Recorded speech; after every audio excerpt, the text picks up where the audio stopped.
Morning everyone. So we are still doing traditional tales, and can you remember what is a traditional tale or a folk story? What criteria you need, what checklist you need? Can you remember in your writing? Where are they normally set? Sometimes in a forest or a faraway land. It normally sometimes will have an animal that speaks. Magic has a far, far away.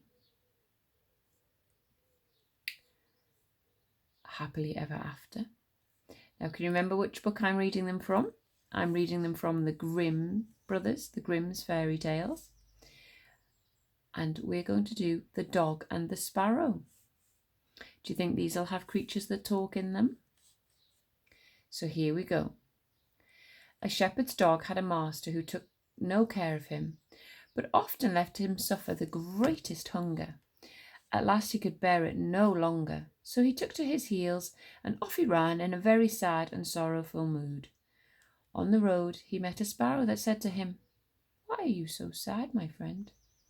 "Because," said the dog, "I'm very hungry and I have nothing to eat." "If that be all," answered the sparrow, "come with me into the next town."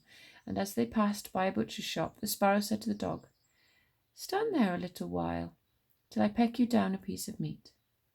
So the sparrow perched upon the shelf, and having first looked carefully about her to see if anyone was watching her, she pecked and scratched at a steak that lay upon the edge of the shelf, till at last it fell down.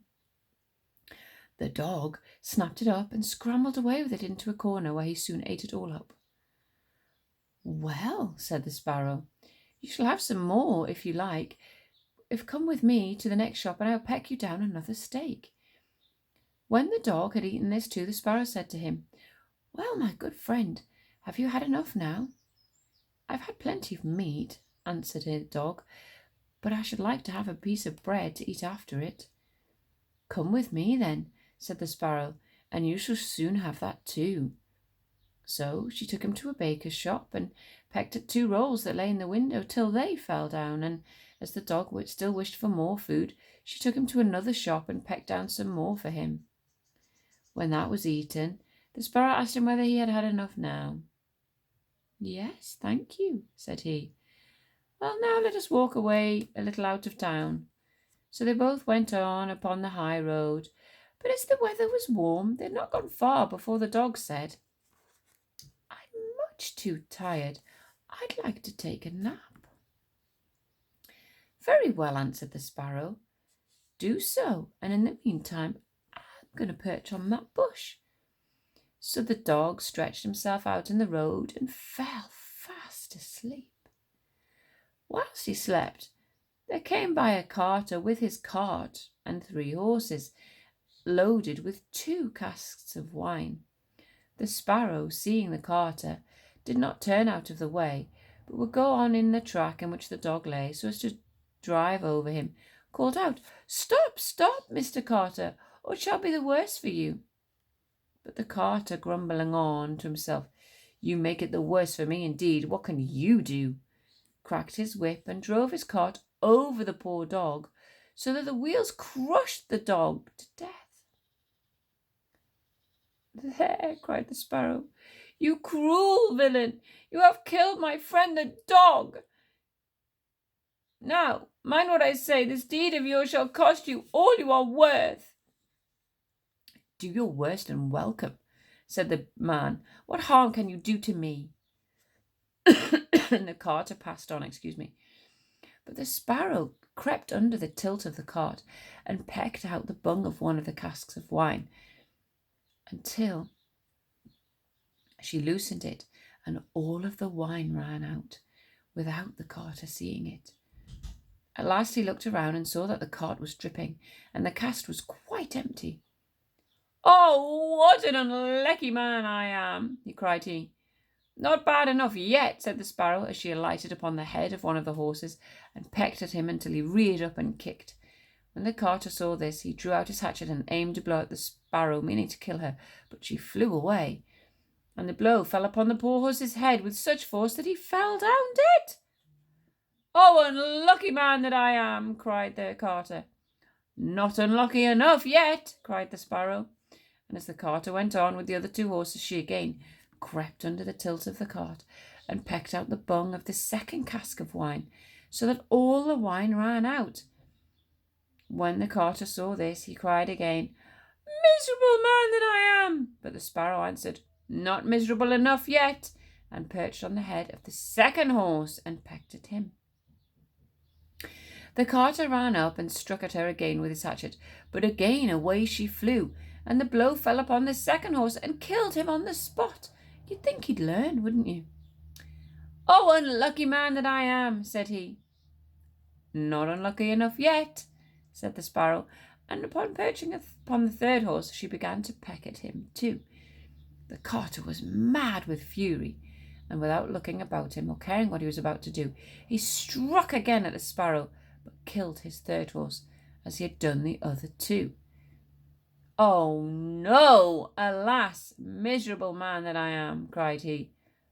"Not miserable enough yet," answered the Sparrow as she flew away. "Now I will plague and punish you at your own house." The carter was at last forced to leave his cart behind him and go home, overflowing with rage and anger. "Alas," he said to his wife, "what ill luck has befallen me.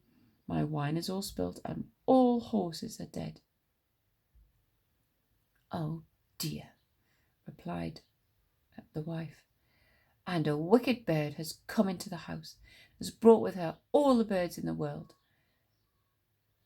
I am sure, and they have fallen upon our corn in the loft and are eating it up at such a rate."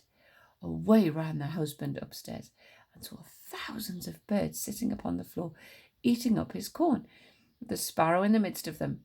"Oh, unlucky man that I am!" cried the carter, for he saw that the corn was almost gone. "Not unlucky enough yet," said the Sparrow.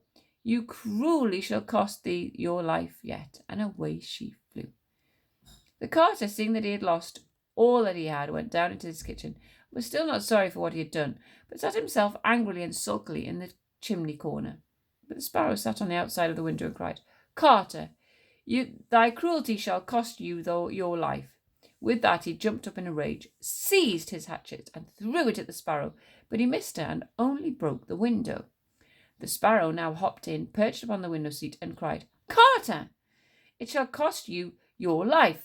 Then he became mad and blind with rage, and struck the window seat with such force that he cut it in two, and as the Sparrow flew from place to place, the carter and his wife were so furious that they broke all the furniture, glasses, chairs, benches, table, and at last the walls, without touching the bird at all. In the end, however, they caught her, and the wife said, "Shall I kill her at once?"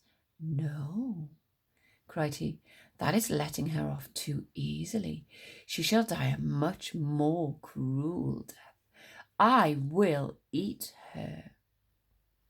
Well, this is not a good story. But the Sparrow began to flutter about and stretch out her neck and cried, "Carter, it shall cost you your life." With that he could wait no longer, so he gave his wife the hatchet and cried, "Wife, strike at the bird and kill her in thy hand." And the wife struck, but she missed her aim and hit her husband on the head, so that he fell down dead, and the Sparrow flew quietly home to her nest. Well, the Sparrow was right. It did cost the carter his life. And that is your story. Shouldn't have run over the dog, should he, right at the very start? I hope you're going to go out and enjoy the lovely sunshine today, like the lovely sunshine from yesterday. I will see you tomorrow for the last day before half term. Bye-bye.